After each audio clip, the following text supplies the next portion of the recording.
ফি বছর ঘূর্ণিঝড়ের তাণ্ডবে ক্ষতিগ্রস্ত হয় সুন্দরবন। তছনছ হয়ে যায় ঘরবাড়ি। ঘূর্ণিঝড়ের হাত থেকে অতীতে সুন্দরবনকে কিছুটা রক্ষা করেছে ম্যানগ্রোভ বন। এবার ঝড়ের প্রকোপ থেকে বাঁচতে তালগাছ বসানোর উদ্যোগ নিল সুন্দরবনবাসী। ঝড়ের গতিবেগ সামাল দেওয়ার ক্ষমতা রয়েছে তালগাছের, তাই তালের আঁটি একত্রিত করে নদীর পাড়ে তা বসানোর উদ্যোগ নিলেন কুলতলি তৃণমূল বিধায়ক গণেশচন্দ্র মণ্ডল।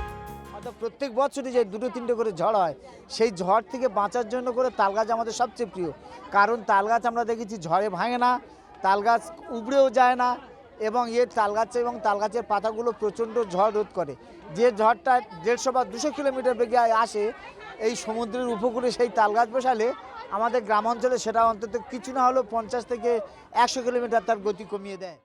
সম্প্রতি আমরা দেখছি যে একমাত্র তালগাছ যার শিকড় 30 ফুট গভীরে থাকে, অর্থাৎ নদী ভাঙন রোধ করে। সাথে সাথে তালগাছ এমন একটা গাছ, আপনারা দেখেছেন ইদানিংকালে প্রচণ্ড বৃষ্টির সঙ্গে সঙ্গে বজ্রপাতের প্রবণতা বেড়েছে।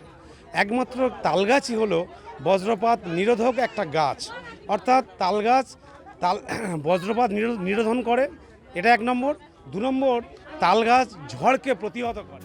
বিধায়ক গণেশ মণ্ডলের উদ্যোগে বিভিন্ন গ্রামের মানুষ সুন্দরবনের 9টি অঞ্চলে নদীর পাড়ে ইতিমধ্যেই প্রায় 1.5 লক্ষ তালের আঁটি বসিয়েছেন। আগামী দিনেও এই কর্মসূচি চলবে বলে জানিয়েছেন বিধায়ক। নদী ভাঙন রোধ করা এটা নয়, তাল গাছের অনেকগুলো গুণাবলী আছে।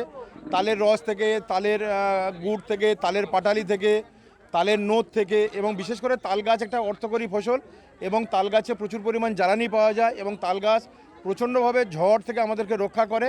সেই জন্য আমরা সবাই মিলে সংঘবদ্ধ হয়ে আমাদের মায়েদেরকে নিয়ে আমরা সবাই মিলে প্রতিশ্রুতিবদ্ধ হয়েছি। আমরা প্রত্যেকটা রাস্তায়, নদী বাউন্ডারি এবং রাস্তাঘাট যেখানে যা আছে সমস্ত জায়গায় আমরা তালের আঁটি বসাবো। বিধ্বংসী ঘূর্ণিঝড় থেকে রক্ষা পেতে এখন তাল গাছই ভরসা সুন্দরবনবাসীর। তাই তালের আঁটি বসিয়ে ঝড়ের বিরুদ্ধে প্রতিরোধ গড়ার কাজ শুরু করে দিলেন তারা।